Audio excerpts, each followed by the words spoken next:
गोकुळ सोबत गोकुल.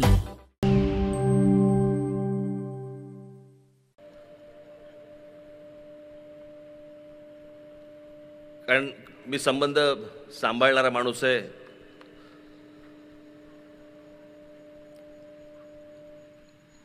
खरं तर नारायणरावांना या प्रचार सभेची किंवा माझी या मतदारसंघामध्ये आवश्यकताच नाही. ते निवडून आलेलेच आहेत. ते मी तुमच्या टाळ्यांसाठी बोलत नाहीये.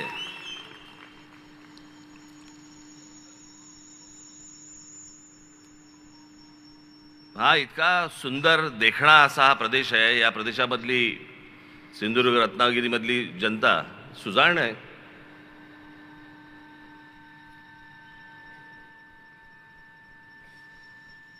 साधी गोष्ट बघा, मी सुजाण अशा अर्थाने बोलतोय की महाराष्ट्र राज्याला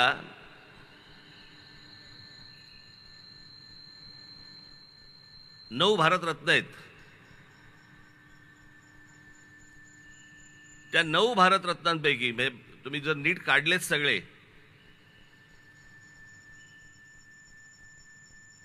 तर त्या 9 भारतरत्नांपैकी जवळपास 7 भारतरत्न हे एकट्या कोकणामधून जातात.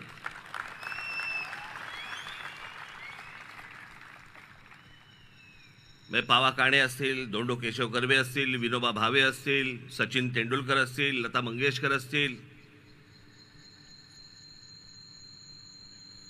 भीमसेन जोशी असतील, बाबासाहेब आंबेडकर. आमचे बाबासाहेब देखील इथले. त्यांचा जन्म इंदोरचा, पण सगळं काही झालं. आणि त्यातलं सगळ्यात महत्त्वाचं म्हणजे त्यातले 4 भारतरत्न हे एकट्या दापोलीतले आहेत.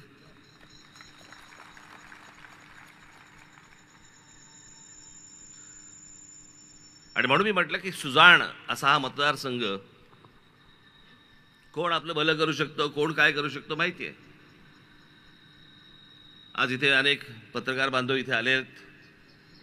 लांबूनच नमस्कार केलेला बरा. कारण यावेळेला मी ठरवलं होतं की कोणाला मुलाखती फारशा द्यायच्या नाहीत. मुलाखती ज्या द्यायच्या त्या विधानसभेला, त्याच्यामुळे तसे फारसे कोण जवळ यावेळेला आलेच नाहीत माझ्या. पण पाठिंबा जाहीर केल्यानंतरची ही माझी पहिली जाहीर सभा.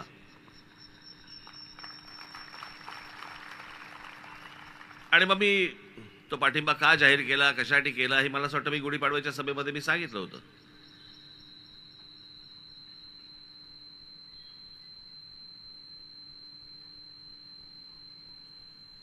मी तुम्हाला एक गोष्ट सांगतो. मी ना सरळ चालणार आहे असा. माझ्या माता भगिनींनी जरा कानात बोटं घालावीत, कारण मध्ये मध्ये आमच्यातले ठाकरे जेनेटिकली प्रॉब्लेम येतो.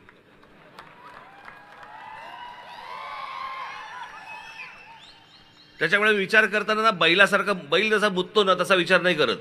बैल चालता चालता मुततो असा असा. मला एखादी गोष्ट समजा पटली तर पटली, मला एखादी गोष्ट जर समजा नाही पटली शेवटपर्यंत नाही पटणार.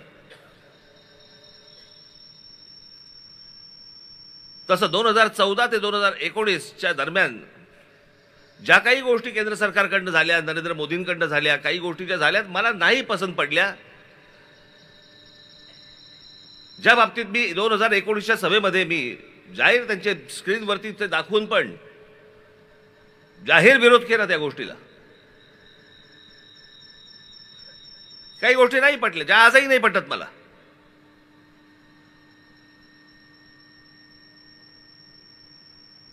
आणि मला असं वाटतं या बाबतीत आपण मोकळं असणं गरजेचं आहे की बाबा ही गोष्ट मला तुमची पटलेली नाहीये, या गोष्टी तुमच्या मला पटल्या.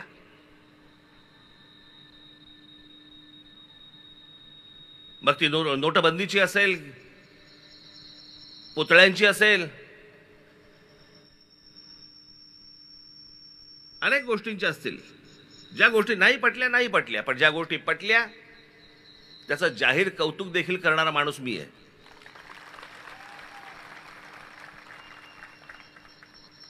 ज्या प्रकारचा 370 कलम काश्मीर बंद रद्द झालं, किती वर्ष ऐकतोय.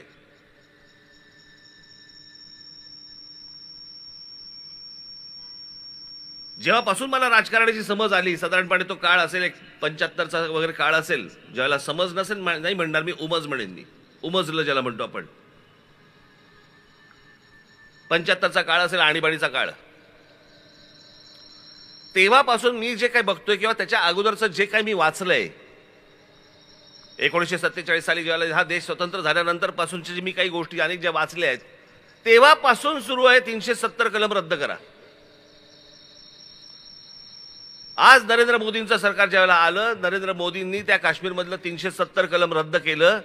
370 कलम रद्द काय होतं की आपल्या देशाचा एक भाग, पण तिथे तुम्ही 1 इंच जमीन विकत घेऊ शकत नाही. हे जे आजपर्यंत होतं हे नरेंद्र मोदींच्या सरकारमुळे झालं, हे तुम्हाला मान्य करावंच लागेल. याच्यासाठी किती वेळा मागण्या झाल्या, किती सरकारांनी सांगितल्या गोष्टी की आम्ही करू, कोणी केलं नाही.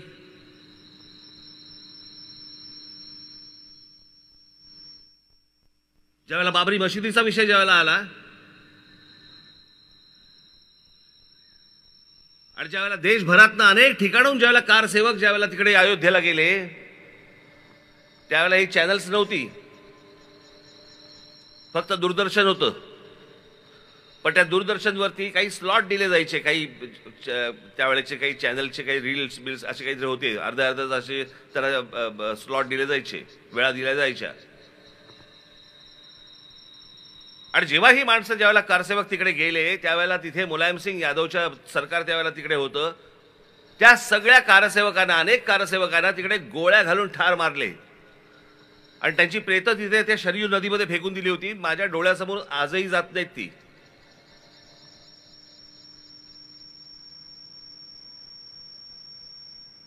कोण कुठचा बाबर आणि कुठच्या बाबराला सांभाळणारे आमच्याकडच्या अवलादी.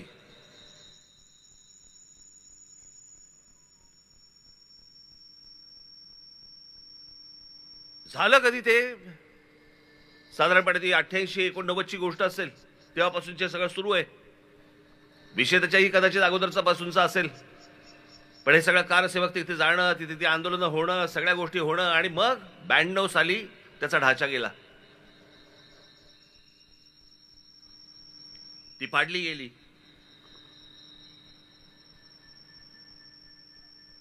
92 साली झालेली गोष्ट आहे ती, 92 साली. त्यावेळेला त्याच्या अगोदर ते सगळे कारसेवक जेव्हा मारले गेले, आणि आता नरेंद्र मोदींचं सरकार असताना कोर्टामधनं राम मंदिर बांधायची परवानगी मिळाली, आणि आज त्यातला पहिली फेज ज्याला आपण म्हणतो, पहिला भाग राम मंदिराचा आज उभा राहिला. तिकडे रामलल्ला तिथे उभे राहिले, प्रतिष्ठापना झाली. जसं काश्मीरचं झालं तसं राम मंदिराचंच आहे. मी तुम्हाला निश्चित सांगतो की हे नरेंद्र मोदींचं सरकार आणि त्या काळातलं सुप्रीम कोर्ट यांच्यामुळे हे राम मंदिर उभं राहिलं आणि त्या कारसेवकांच्या आत्म्यांना शांती मिळाली. नाही ते शक्य नव्हतं, शक्य नव्हतं. ज्या गोष्टी योग्य आहेत त्या योग्य आहेत, ज्या गोष्टी अयोग्य आहेत त्या अयोग्य आहेत.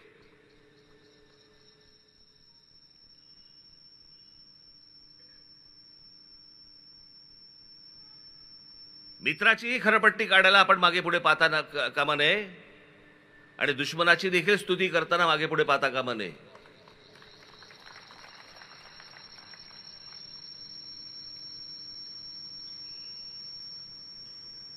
आणि मग मी विचार केला या सगळ्या गोष्टींमध्ये या देशाचं काय झालंय. या देशामध्ये ज्याला उभी फूट हा जरा थोडासा विचित्र शब्द वाटतो, पण व्हर्टिकल स्प्लिट ज्याला म्हणतो आपण, उभी फूटच म्हणता येईल त्याला.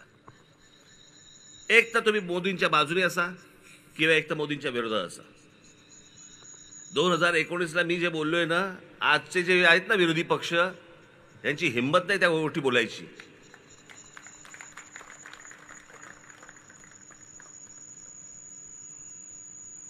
कारण माझा हेतू स्पष्ट होता, माझा उद्देश पूर्णपणे पारदर्शक होता.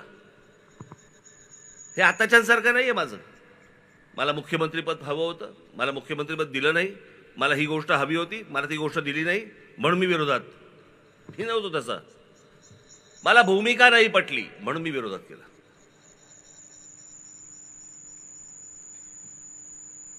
यांच्यासारखं नाही माझं की बदल्यात काहीतरी हवं होतं म्हणून मी विरोध केला. मी नाही विरोध केला त्याच्यासाठी. आणि जर समजा काल उद्धव ठाकरे इकडे येऊन गेले ना, हे तुमचं ज्याला ते 2.5 वर्षाचं जे काही झंगाड होतं ना, 2.5 वर्ष मला द्या, 2.5 वर्ष तुम्हाला घ्या. समजा असं पकडूया की त्यावेळेला भारतीय जनता पक्षाने मान्य केले असते तुमची 2.5 वर्ष, आज बोलला असतात का? हे जे आज तुम्ही जे बोलतात हे बोलला असतात का? नसता बोललात. कारण सत्तेचा बोळा कोंबला असतो तोंडात. मग आता काय बोलणार? ती गोष्ट हिरावून घेतली म्हणून आग लागली खाली. नाही तर कशाला बोलतायत?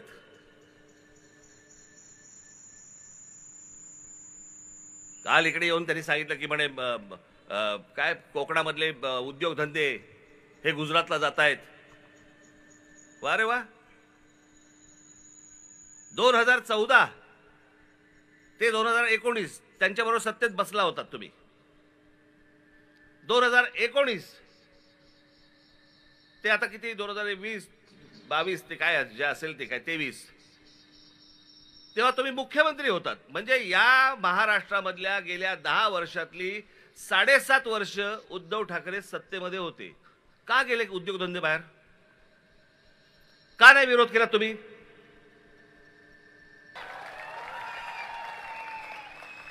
न्यूक्लिअर रिॲक्टर स्फोट झाला तर कसला स्फोट होतो? न्यूक्लिअर रिॲक्टरचा स्फोट होतो. न्यूक्लिअर रिॲक्टर मुंबईत आहे.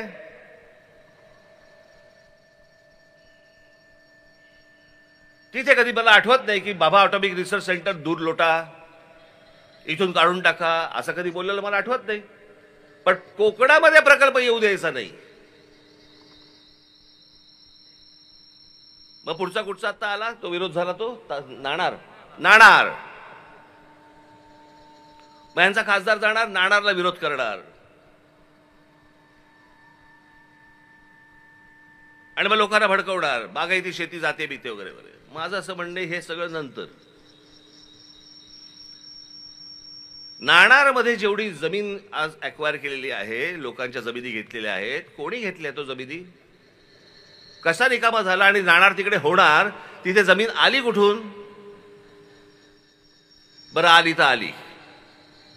इथेच फिरत असलेल्या अनेक दलालांनी जमीन लोकांकडनं कमी पैशामध्ये विकत घेतली. मग ह्यांनी नाणारला विरोध केला. मग काय? मग मुख्यमंत्री झाल्यावर त्यांनी सांगितलं काय, बारसू प्रकल्पाचं नवीन नाव ठेवायचं असेल तर बारसू करावं लागतं. आता म्हणे बारसूला हलवा. मग बारसूला म्हणे तिकडे 5,000 एकर जमीन तिकडे सापडली. आता बारसू 5,000 एकर जमीन सापडली कशी? म्हणजे कोणीतरी घेऊन ठेवली होती. बाबांनो, मी तुम्हाला जे सांगतोय ना, हे फक्त वरवर पकडू नका. याच्यामध्ये हे सगळे जमिनीचे व्यवहार आहेत.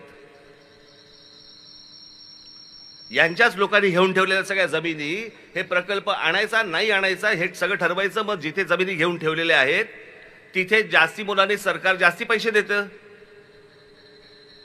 म्हणजे तुमच्याकडनं 10 रुपयाला घ्यायची गोष्ट आणि सरकारकडनं 200 रुपये घ्यायचे. हे सगळे धंदे इथे कोकणामध्ये सुरू आहेत. आणि याच्यासाठी म्हणून पहिल्यांदा प्रकल्प थांबवायचा, जमिनीची किंमत वाढवायची, मग त्याच्यानंतर ह्या सगळ्या गोष्टी करायच्या. हे सगळे धंदे इकडचे, हे सगळे आता लोकप्रतिनिधी आहेत ना, हे खासदार हा इथला, यांचे हे सगळे प्रकार सुरू आहेत. याला बळी पडायचंय तुम्हाला?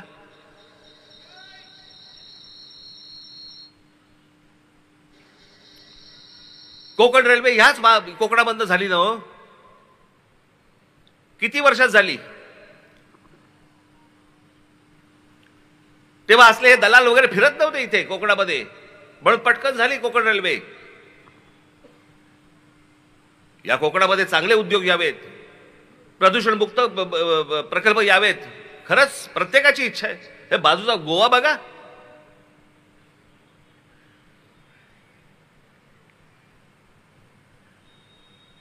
अख्खं जग तिकडे जातं, जग.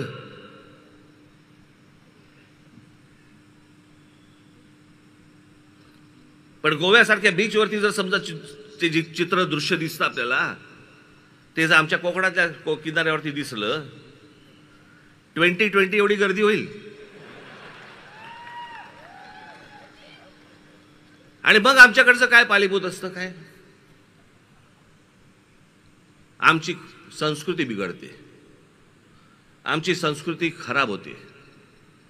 2 वेळचं अन्न देऊ शकत नाही अशी कोणती संस्कृती हो?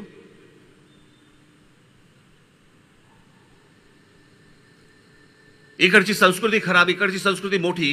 मग गोवा आणि केरळा तुमचं असंस्कृत आहेत लोक, त्यांच्याकडे सुसंस्कृतपणा नाहीये का? मी पक्ष स्थापना जेव्हा केली ना, त्या पक्ष स्थापनेच्या भाषणामध्ये मी एकदा एक उदाहरण दिलं होतं. आज मी ते पुन्हा तुम्हाला एकदा उदाहरण देतो. नवं उघडलं होतं त्यावेळेला. मी मलेशियाला गेलो होतो आणि मलेशियाला गेलो असताना तिकडे एक जेंटिंग हायलँड नावाची एक जागा आहे. आता अनेक लोक गेली असतील. मी जेव्हा गेलो त्यावेळेला एक हॉटेल होतं फक्त तिकडे. म्हणजे साधारणपणे किती अंतर असेल पकडूया आपण, मुंबई ते माथेरान एवढं अंतर आहे. तिथे पोहोचलो आम्ही. सहज आपला चोची मारत होतो. म्हटलं खाली जरा विचारपूस केली. म्हटलं किती हॉटेल मोठं होतं ते, पण एकच हॉटेल होतं. म्हटलं काय रे, म्हटलं इथे ऑक्युपन्सी किती आता? ते बोले 100%. म्हटलं 100% ऑक्युपन्सी? म्हटलं काय आहे का इथे? ते बोले इथे कसिनो आहे. म्हटलं बरं. मग संध्याकाळी मी शर्मिला, अजून आमच्या बरोबरचे अजून कोण कोण 2-3 जण होतो. आम्ही खाली कसिनोमध्ये गेलो. मला जुगार खेळता येत नाही. मी 5 वर्षात एकदा खेळतो.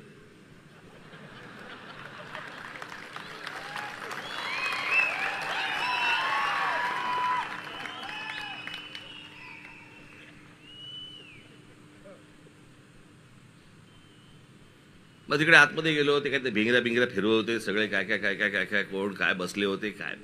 10 मिनिटात मी बाहेर पडलो. म्हटलं बाहेर पडू आपण. बाहेर आलो. तिकडे एक बार होता. म्हणजे काय सांगायला नको ना. आपला तिथे बसलो आणि माझं सहज असं वरती लक्ष गेलं. तिथे एवढी मोठी एक पाटी लिहिली होती. एवढी मोठी पाटी होती त्या बारमध्ये. आणि त्याच्यावरती लिहिलं होतं, मुस्लिम्स आर नॉट अलाउड. मुसलमानांना येथे परवानगी नाही. आता तुम्हाला गंमत सांगतो. मलेशिया हा देश मुस्लिम देश आहे. म्हणजे विचार करा. आता हा जसा एक हिंदूंचा देश आहे म्हणून आपण मान्य करतो, बरोबर आहे, असं बोलतो आपण. आपल्याकडच्या एखाद्या रेस्टॉरंटमध्ये, एखाद्या बारमध्ये जर समजा अशी पाटी लावली असेल की या इथे बारमध्ये हिंदूंना परवानगी नाही, काय कराल तुम्ही?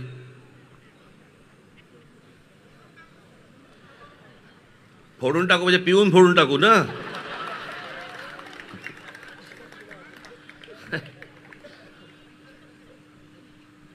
पण मी त्याला विचारलं, म्हटलं हे कशासाठी? तो बोलला की मुस्लिम धर्मामध्ये दारू पिणं काय चुकीचं मानतात आणि त्याचबरोबर तुमचा जुगार तो देखील मान्य. म्हटलं मग इथे तर कसिनो आहे. इथे म्हटलं तुम्ही बार लावलायत. आणि म्हटलं तुम्हाला कळतं कसं रे मुसलमान आल्याचा? ते बोलले कायद्याने फक्त पाटी लावली आहे, बाकी आम्ही कोणी थांबवत नाही. कारण कळूच शकत नाही. स्वतःच्या देशाची प्रगती करण्यासाठी जर एक देश आपल्या धर्माला बाजूला सोडत असेल, आपण कोणती संस्कृती घेऊन बसलो हो? कुठची संस्कृती?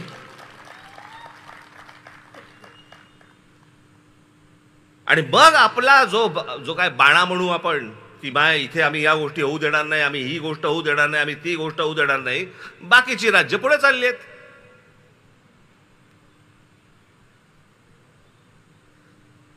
गोवा पुढे चाललाय. हॉटेल्स निघतायत तिकडे. केरळामध्ये निघतायत. आम्ही तारकर्ली घेऊन बसलोय. तासन तास बसलेत लोक, डॉल्फिन दिसेल डॉल्फिन दिसेल. कुठचा डॉल्फिन?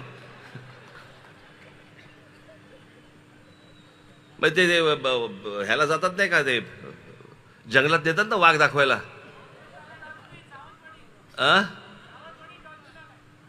सावंतवाडीत डॉल्फिन आलाय.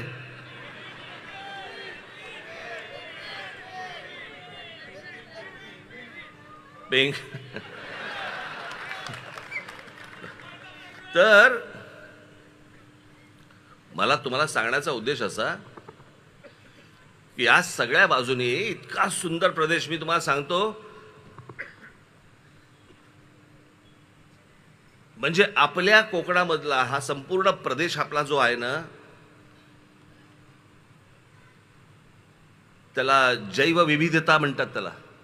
इतक्या वेगवेगळ्या प्रकारची झाडं, पानं, फुलं, या सगळ्या गोष्टी, त्याच्यामध्ये वेगवेगळ्या प्रकारचे पक्षी, प्राणी, असं हे संपूर्ण आपला जो काय म्हणतो सह्याद्रीची रेंज आहे ना, ही आपली अख्खं सगळं जे आहे ना, खास करून हा सगळा प्रदेश, सिंधुदुर्ग, रत्नागिरी, हा सगळा प्रदेश, हा 2 नंबरला येतो जगात. 2 नंबरला.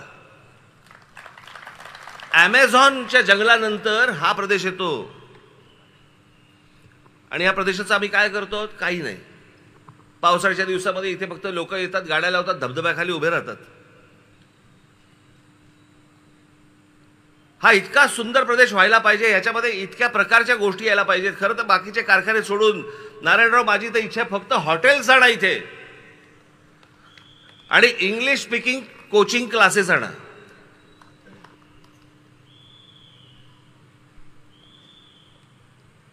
कोणी जाणार नाही तिकडे गोव्यामध्ये आणि केरळामध्ये, सगळेजण इकडे येतील.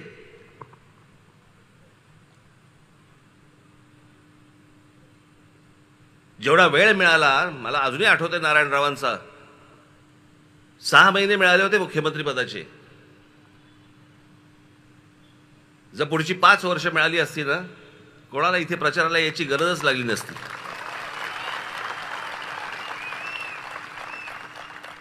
झपाटल्यासारखं काम करणं आणि कामाचा सपाटा लावणं हे काय असतं ना, हे नारायणरावांकडे बघून तुम्हाला कळेल. मी विनाकारण कोणाची स्तुती करण्यातला माणूस नाहीये मी. मला आजही आठवते, नेहमी बाळासाहेब सांगायचे, आम्ही कधी गप्पा मारत असायचो ना, मला ते सांगायचे, अंतुलेनंतर जर कामाचा कोणी जर वाघ बघितला असेल, सपाटा बघितला असेल, बोले आपले नारायणराव आहेत.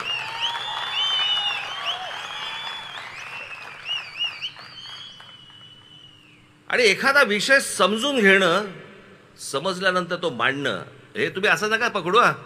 त्यांनी 4 गोष्टी माझ्याबद्दल चांगल्या बोलल्या म्हणून मी आता त्यांच्याबद्दल चांगल्या गोष्टी बोलतोय.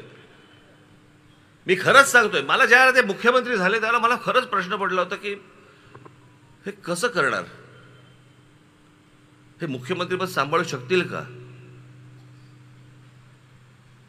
तो जो मुख्यमंत्री पदाचा म्हणून तो आवाका जो असतो, ही गोष्ट हे कशी सांभाळणार, काय सांभाळणार, खरंच प्रश्न होता.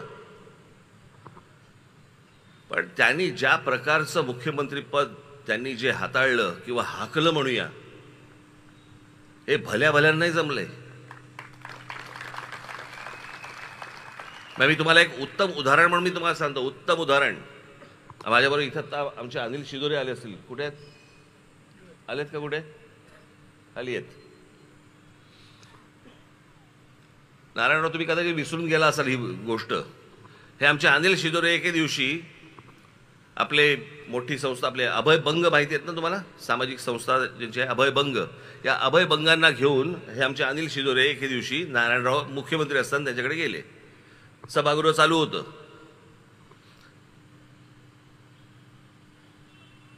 आणि बालमृत्यू, कुपोषण या विषयामध्ये अभयभंग त्यांना भेटायला गेले. त्याला हे आमचे अनिल शिदोरे बरोबर होते. ते आलेत, अभयभंग आलेत म्हटल्यानंतर नारायणराव आतून बाहेर आले. पटकन त्यांना म्हणले की 1-5 मिनिटं द्या, मी बाकीच्यांचं आवरतो, तोपर्यंत जरा तुम्ही इथे बसा. झालं. त्याच्यानंतर ते बसले आणि नारायणरावांनी त्यांचं ऐकायला सुरुवात केली. बालमृत्यू, कुपोषित बालक हा विषय अभयभंग नारायणरावांना समजून सांगत होते. नारायणराव ऐकत होते. विरोधी पक्ष असतो ना, विरोधी पक्ष नेते असताना दुसऱ्या दिवशी नारायणरावांनी सभागृहामध्ये जाऊन जे भाषण केलं, तो जो विषय ज्या प्रकारचा मांडला, यांना शिदोरेंना अभय बंगाने सांगितलं की म्हणे मी ते भाषण ऐकताना मला असं वाटलं की हे आपल्या संस्थेचे सभासद आहेत की काय. मी 15 मिनिटं त्यांच्याशी बोललो, पण त्यांनी तास दीड तासाचं तिथे सभागृहामध्ये चिडीचूप, सभागृह अख्खा चिडीचूप. आणि नारायणराव तिकडे त्या कुपोषण या विषयावरती बोलतायत, बालमृत्यू या प्रकरणावरती बोलतायत. एखादा विषय समजून घेणं, त्याची हाताळणी कशी करणं, त्याचं इम्प्लिमेंटेशन कसं करणं, तुमच्यापर्यंत ते कसं पोहोचवणं, हे ज्या माणसाला माहिती आहे, तो आज तो माणूस तुमच्या समोर खासदारकीचा उमेदवार म्हणून उभा आहे.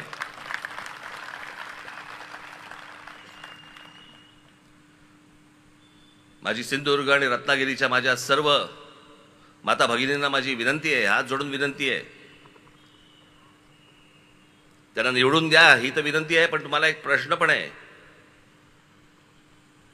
नुसताच बाकड्यावर जाऊन बसणारा खासदार पाहिजे का केंद्रामध्ये मंत्री होऊन कोकणाचा विकास करणारा तुम्हाला उमेदवार पाहिजे.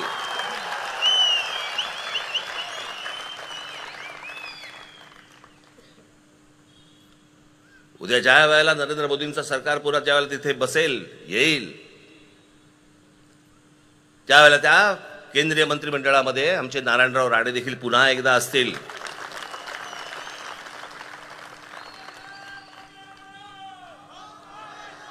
या कोकणा संदर्भातल्या माझे जे काही मत आहेत, माझी जे काही स्वप्न आहेत, मला जे काही म्हणायचं आहे, मी अनेक गोष्टी त्यांच्यापर्यंत पोहोचवणार.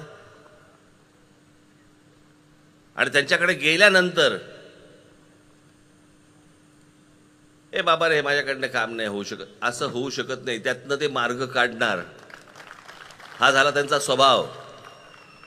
आणि म्हणून मला आपल्याला फक्त कोकणवासियांना, माझ्या माता भगिनींना, बांधवांना मला फक्त एवढंच सांगायचं आहे की जे कोकणामध्ये आपल्याला आणायचं आहे, ज्याच्यासाठी म्हणून आपल्याला काही वेळेला कोकण सोडावं लागतं, ती गोष्ट जर समजा उद्या कोकणामध्ये जर आपल्याकडे आली, सिंधुदुर्गामध्ये आली, रत्नागिरीमध्ये आली, आपल्याला कोकण सोडावं लागणार नाही, आपल्याला आपल्या जमिनी विकाव्या लागणार नाहीत, आपल्याला आपल्याच परिवारापासून विभक्त होता येणार नाही, व्हायची गरज लागणार नाही. जे व्हायचंय, मिळणार आहे, ते सगळं आपल्याला कोकणातच सगळं उभं राहील. आणि यासाठी म्हणून जर समजा तुम्हाला जे काही वाटतंय ते फक्त करू शकणारा माणूस हा फक्त नारायणराव राणे आहे. येत्या